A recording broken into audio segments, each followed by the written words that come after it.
नमस्कार। जन उत्तराखंड बुलेटिन में आप सभी दर्शकों का हार्दिक स्वागत है और आपके साथ मैं जुड़ी हूं लीजा। खबरों पर बात करेंगे, लेकिन उससे पहले एक नजर इस वक्त की हेडलाइंस पर।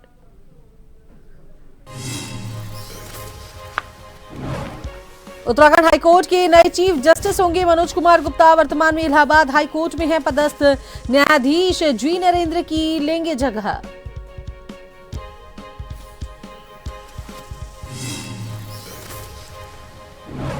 विकासनगर में एक्शन मोड में खनन विभाग। नियमों की अनदेखी करने पर पट्टे का ई रवन्ना पोर्टल किया सस्पेंड, काटा चालान लगाया अर्थदंड।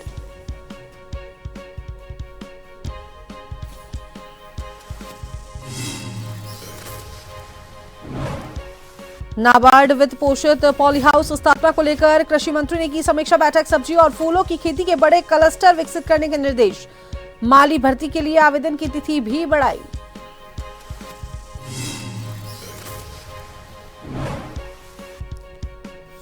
तो वहीं पौष अमावस्या पर हरिद्वार में आस्था का सैलाब। हर की पौड़ी में उमड़ी श्रद्धालुओं की भारी भीड़। सुरक्षा और यातायात के लिए विशेष इंतजाम।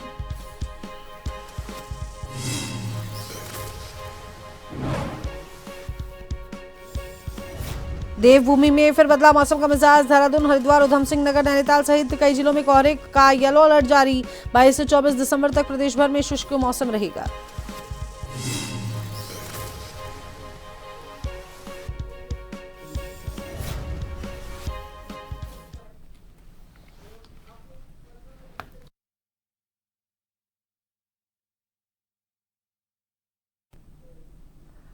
खबरों पर बात करेंगे, लेकिन उससे पहले उत्तराखंड को नया मुख्य न्यायाधीश मिलने जा रहा है। आपको बता दें कि उत्तराखंड हाईकोर्ट को नया मुख्य न्यायाधीश मिलने जा रहा है। सुप्रीम कोर्ट की कोलिजियम ने जस्टिस मनोज कुमार गुप्ता को उत्तराखंड हाईकोर्ट का नया चीफ जस्टिस नियुक्त करने की संस्तुति कर दी है। वर्तमान में जस्टिस मनोज कुमार गुप्ता इलाहाबाद हाईकोर्ट में न्यायाधीश के पद पर कार्यरत हैं। वे उत्तराखंड हाईकोर्ट के मौजूदा चीफ जस्टिस जी नरेंद्र का स्थान लेंगे, जो आगामी 9 जनवरी 2026 को सेवानिवृत्त हो रहे हैं। कोलिजियम की इस संस्तुति के बाद अब केंद्र सरकार की औपचारिक मंजूरी के साथ जस्टिस गुप्ता की नियुक्ति पर अंतिम मुहर लगेगी।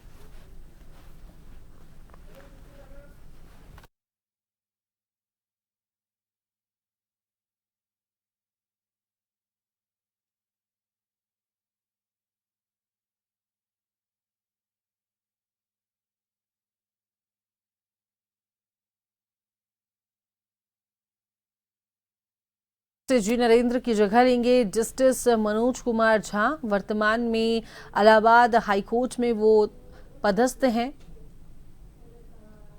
जो अब कार्यभार उत्तराखंड का संभालने वाले हैं।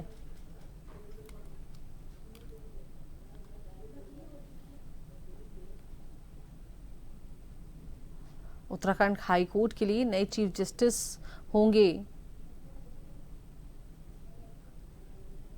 मनोज कुमार। वर्तमान में इलाहाबाद हाईकोर्ट में वो पदस्थ हैं और अब वो उत्तराखंड में पहुंचकर कार्यभार वो संभालने वाले हैं।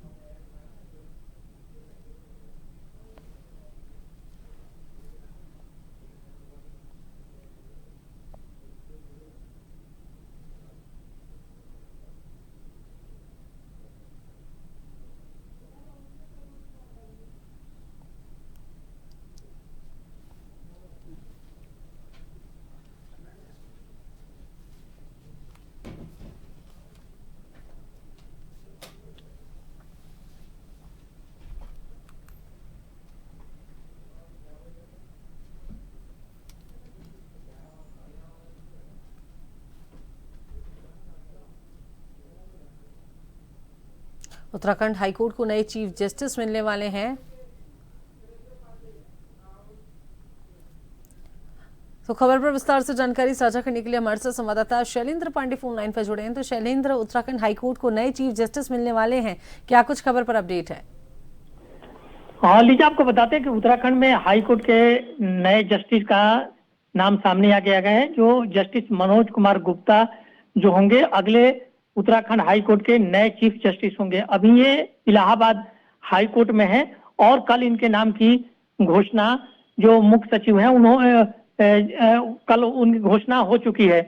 वर्तमान में इलाहाबाद हाईकोर्ट के जस्टिस हैं मनोज कुमार गुप्ता और वे उत्तराखंड के अगले चीफ जस्टिस होंगे। लीजा जी, शुक्रिया शैलेंद्र, तमाम जानकारी साझा करने के लिए, जुड़ने के लिए।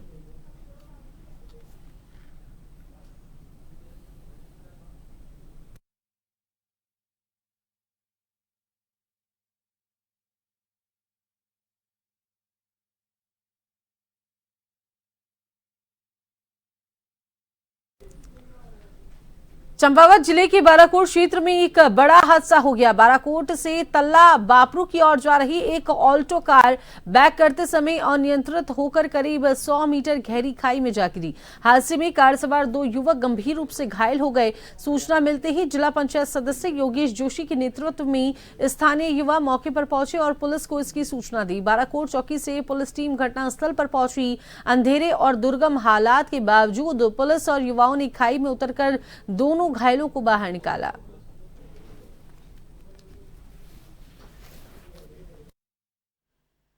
ये बाराकोट के पास में कहीं एक्सीडेंट हुआ था, तो पुलिस जो है बाराकोट की वो लेके आए थे। 2 पेशेंट्स थे टोटल। एक पेशेंट की हालत थोड़ी गंभीर थी, उसके सर में चोट आई थी। वैसे तो दोनों के ही सर में चोट आई है, लेकिन दूसरा वाला पेशेंट अभी थोड़ा स्टेबल है। पहले वाले पेशेंट में थोड़ी दिक्कत है, मतलब ज़्यादा गहरी चोट लग रही थी, इसलिए हमने सर्जन रेफरेंस के लिए उसे आगे भेजा है। दूसरा पेशेंट अभी स्टेबल है। अभी हम इनको रखेंगे रात भर, थोड़ा देखेंगे कि कोई तबीयत इसकी ज़्यादा ख़राब ना हो। ये अभी लगभग 7:40 के आसपास की घटना है। हम लोग घर थे तो अभी 7 वाले का फ़ोन आया कि गाड़ी गिर गई केलाड़ी में। तो मैंने कहा फिर सभी 7 वालों को फ़ोन किया, हम जल्दी तुरंत गए तो वहाँ ये लगभग केलाड़ी के पास 150 मीटर नीचे गिरे थे कि 100 से 150 मीटर, अब इतना तो ध्यान नहीं है मुझे, लगभग 100 मीटर है। 100 मीटर नीचे गिरे से फिर सभी जितने भी युवा साथी हैं सभी लोग रेस्क्यू करके 9 पर आए। फिर तब तक 108 को वहीं से फ़ोन किया था, 112 में फ़ोन किया, उसके बाद सब पुलिस स्टाफ पहुँचा, तो उसके बाद हम इन्हें यहाँ लाए। विकासनगर में अवैध खनन और नियमों की अनदेखी पर खनन विभाग ने एक बार फिर सख्त रुख अपनाया है। जिला खान अधिकारी के नेतृत्व में की गई इस कार्रवाई से खनन माफियाओं में हड़कंप मच गया है। खनन विभाग की टीम ने विकासनगर के जसोवाला और नवाबगढ़ क्षेत्रों में सघन जांच अभियान चलाया। जसोवाला क्षेत्र में एक खनन पट्टे की जांच के दौरान गंभीर अनियमितताएं सामने आई हैं, जिसके बाद संबंधित खनन पट्टे का ई-रवन्ना पोर्टल तत्काल प्रभाव से सस्पेंड कर दिया गया है। और इसी क्षेत्र में एक अवैध खनन भंडारण भी पकड़ा गया, जहां नियमों के उल्लंघन पर चालान काटते हुए भारी अर्थदंड लगाया गया। वहीं नवाबगढ़ क्षेत्र में भी एक खनिज भंडारण में अनियमितता पाए जाने पर उसका ई-रवन्ना पोर्टल फौरन सस्पेंड कर दिया गया।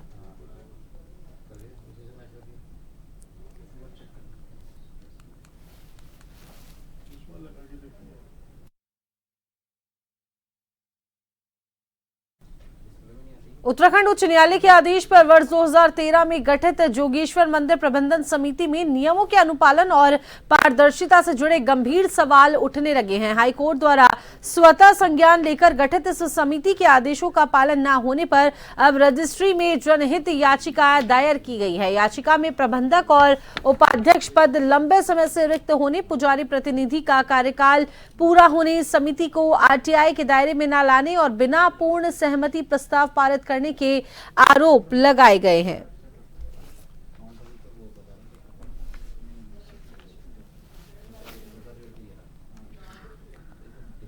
देहरादून में कृषि मंत्री गणेश जोशी ने नाबार्ड वित्त पोषित पॉली हाउस स्थापना को लेकर विभागीय समीक्षा बैठक की। पॉली हाउस निर्माण की धीमी गति पर नाराजगी जताते हुए उन्होंने सभी जिलों में कार्य में तेजी लाने और सब्जी व फूलों की खेती के बड़े क्लस्टर विकसित करने के निर्देश दिए। कृषि मंत्री ने जायका, कीवी, एप्पल और ड्रैगन फ्रूट मिशन के ठोस एक्शन प्लान तैयार करने, फूड प्रोसेसिंग यूनिट बढ़ाने तथा तराई क्षेत्रों में सिंघाड़ा व मखाना की खेती पायलट प्रोजेक्ट के रूप में शुरू करने के निर्देश दिए। उन्होंने उत्तरकाशी के आराकोट में निर्माणाधीन कोल्ड स्टोरेज का कार्य शीघ्र पूरा करने के निर्देश देते हुए बताया कि जल्द ही देहरादून में पहली बार माल्टा महोत्सव आयोजित किया जाएगा। और बैठक में ये जानकारी दी गई कि एप्पल मिशन के तहत 5.50 करोड़ रुपए की लंबित सब्सिडी का भुगतान कर दिया गया है। साथ ही माली भर्ती के लिए आवेदन की तिथि बढ़ा दी गई है। उम्मीदवार प्रयाग पोर्टल के माध्यम से आवेदन कर सकते हैं।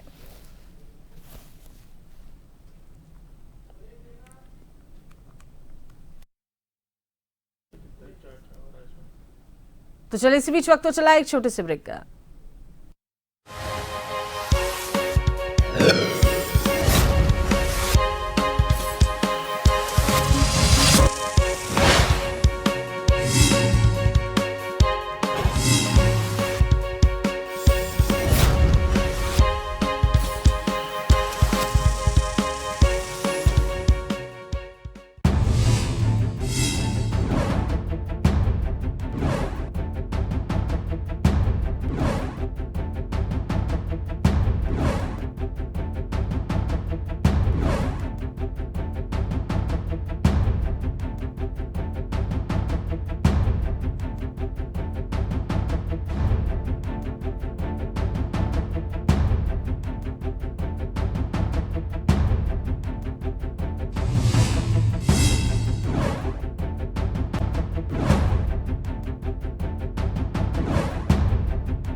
राजनीति के चक्रव्यूह के सियासी वीर, अपराध के अंधेरे की स्याह तस्वीर, मैदान में पसीना बहाते खेल के सितारे,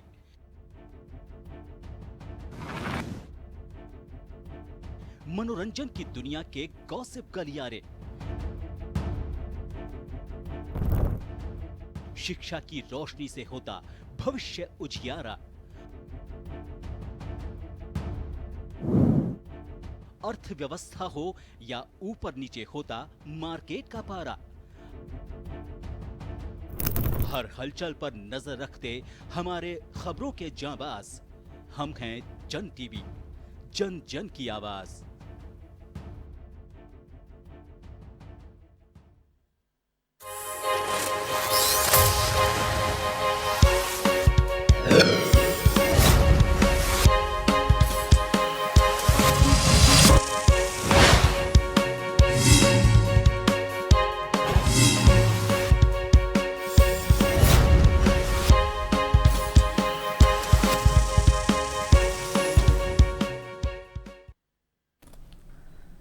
धामी सरकार देवभूमि को अतिक्रमण मुक्त बनाने के लिए लगातार कार्रवाई कर रही है। सरकारी जमीनों पर अवैध कब्जे के खिलाफ प्रशासन का बुलडोजर चल रहा है, जिससे कुछ जगहों पर नाराजगी भी देखने को मिल रही है। और इस पर वक्फ बोर्ड के अध्यक्ष शादाब शम्स ने कहा कि अतिक्रमण हटाने की कार्रवाई उच्च न्यायालय के दिशा निर्देशों के तहत की जाती है और सरकार उन्हीं का पालन कर रही है। उन्होंने कहा कि युवा मुख्यमंत्री का स्पष्ट संदेश है, सही को छेड़ना नहीं जाएगा और गलत को छोड़ा नहीं जाएगा।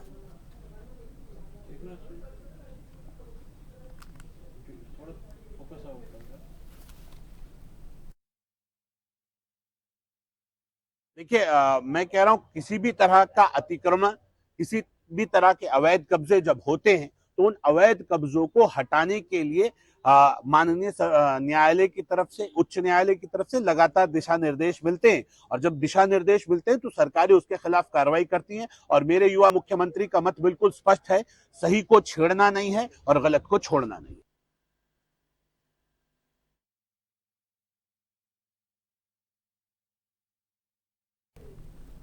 साल का आखिरी स्नान पर्व पौष अमावस्या के अवसर पर धर्मनगरी हरिद्वार में आस्था का सैलाब देखने को मिल रहा है।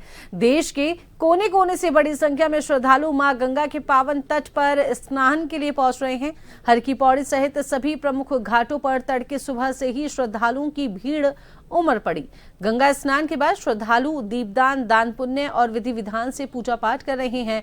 हर ओर हर हर गंगे के जयकारों से वातावरण भक्तिमय बना हुआ है। आपको बता दें कि श्रद्धालुओं की भारी भीड़ को देखते हुए प्रशासन ने सुरक्षा और यातायात व्यवस्था के लिए विशेष इंतजाम किए हैं। घाटों पर पुलिस और प्रशासनिक अधिकारी तैनात हैं। वहीं यातायात को सुचारू रखने के लिए डायवर्जन प्लान लागू किया गया है। पंडित जितेंद्र शास्त्री के अनुसार पौष अमावस्या के दिन गंगा स्नान, पूजा पाठ और दान करने से विशेष पुण्य की प्राप्ति होती है। उन्होंने बताया कि इस दिन पितरों के निमित्त तर्पण, दीपदान और जरूरतमंदों को अन्न वस्त्र का दान करने से जीवन में सुख समृद्धि आती है और सभी कष्टों से मुक्ति मिलती है।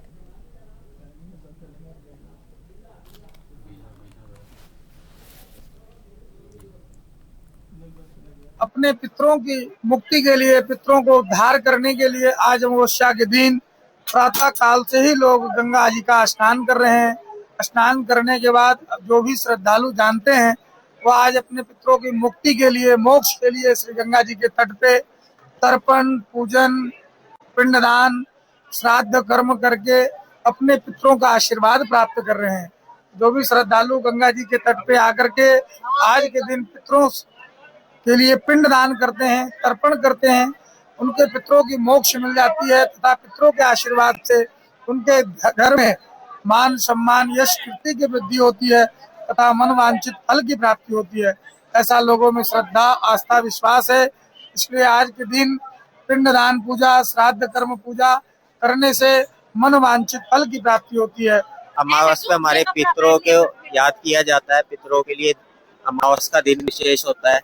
इस दिन इनके नाम से दान पुण्य, पाठ पूजा, तर्पण, पिंडदान वगैरह किया जाता है, जिससे इनकी आत्मा को शांति मिले, मोक्ष मिले और ये अपने धाम को प्रस्थान करें।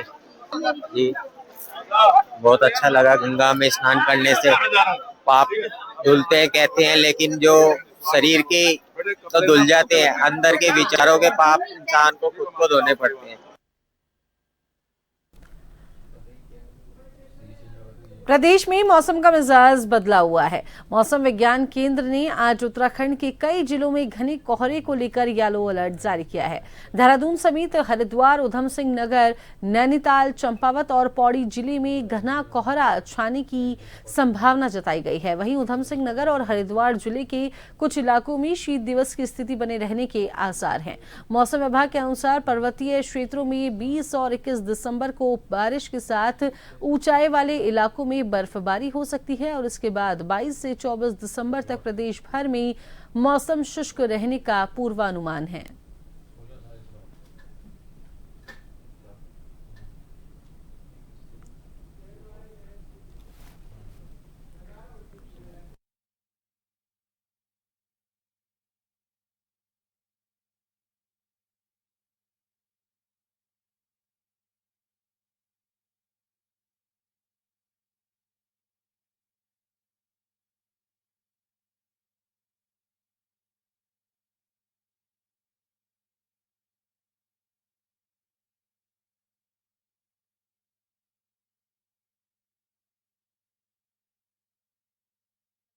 ऊंचाई वाले इलाकों में बर्फबारी की संभावना मौसम विभाग ने जताई है। लगातार उत्तराखंड में कई जगहों पर घना कोहरा देखने को मिला, विजिबिलिटी काफी ज्यादा कम रही, जिसके चलते वाहन जो हैं हेडलाइट्स जलाकर धीरे धीरे वाहनों को रेंगते हुए नजर आए।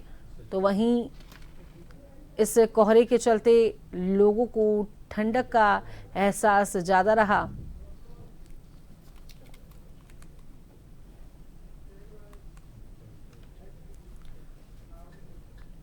नाबालिग एवं महिला अपराधों पर जीरो टॉलरेंस नीति के तहत हरिद्वार पुलिस को बड़ी सफलता हाथ लगी है। कोतवाली मंगलौर पुलिस ने पॉक्सो एक्ट और अपहरण के मामले में करीब 1 साल से फरार 25,000 के इनामी आरोपी मोहम्मद अब्बास को गिरफ्तार कर लिया है। साथ ही अपहृत नाबालिग को भी सकुशल बरामद किया है। एसपी देहात शेखर चंद्र सुयाल ने बताया कि आरोपी पुलिस को गुमराह कर हैदराबाद में छिपा हुआ था। इलेक्ट्रॉनिक सर्विलांस और तकनीकी साक्ष्यों के आधार पर पुलिस ने उसे मंगलौर लौटते समय दबोच लिया। फिलहाल आरोपी के खिलाफ आगे की विधिक कार्रवाई की जा रही है।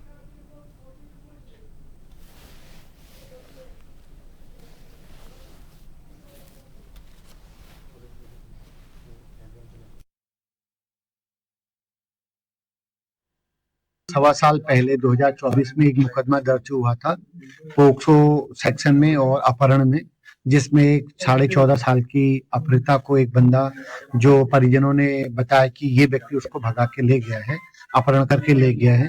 तो चूंकि पिछले 1 साल से लगातार उसके बारे में कार्रवाई चल रही थी, न अपहृता का पता लग पा रहा था, न अपहरण करने वाले का, तो कई बार इसमें टीमें बनी। जब सुरागसी पतारसी के आधार पर हमें कुछ इनपुट मिले, हमारी टीमों ने पकड़ बनानी चाहिए और इस दौरान वो जो अभियुक्त है उस पे 25,000 का इनाम भी घोषित हो गया था। तो कल हमारी जो मंगलौर पुलिस है, जिसको हमारे कोतवाल साहब खुद लीड कर रहे थे टीम को, उनकी एसएसआई और महिला दरोगा, तो फाइनली वो अपहृता उस अपहरण करने वाले व्यक्ति जिसका नाम अब्बास है उसके साथ रिकवर हुई है और आज हम उसको जुडिशियल रिमांड में कोर्ट में पेश करेंगे। वो इकट्ठे रह रहे थे और वो बच्ची जो थी वो दबाव में थी और उसी के साथ थी, और शायद ये भी इनपुट मिला है कि शायद उसने जबरन उसके साथ शादी भी कर ली है। बाकी ये सब विवेचना का पार्ट है, लेकिन आज उसको हम कोर्ट में पेश करेंगे।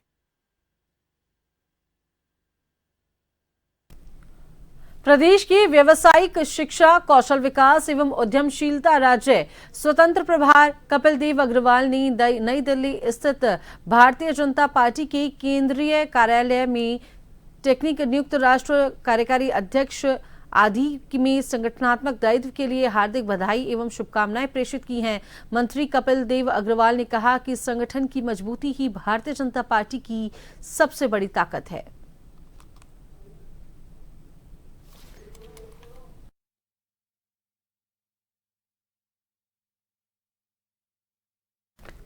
ये नेतृत्व परिवर्तन संगठन को नई ऊर्जा प्रदान करेगा। भेंट के दौरान राष्ट्रीय कार्यकारी अध्यक्ष नितिन नबीन एवं मंत्री कपिल देव अग्रवाल के मध्य संगठन की वर्तमान गतिविधियां, भावी योजनाओं तथा पार्टी को जमीनी स्तर पर अधिक सशक्त बनाने से संबंधित विशेष चर्चा इस पे की गई है। विषयों पर सार्थक एवं सकारात्मक संवाद हुआ है।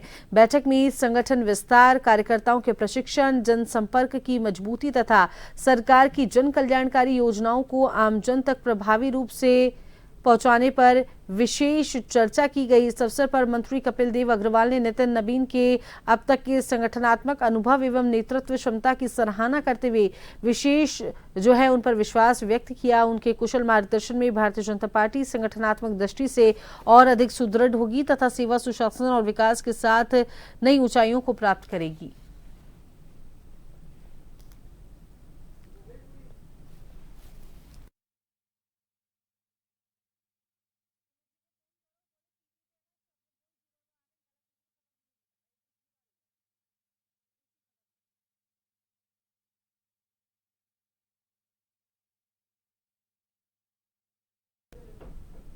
तो अभी के इस बुलेटिन में इतना ही। बने रहिए जन टीवी के साथ।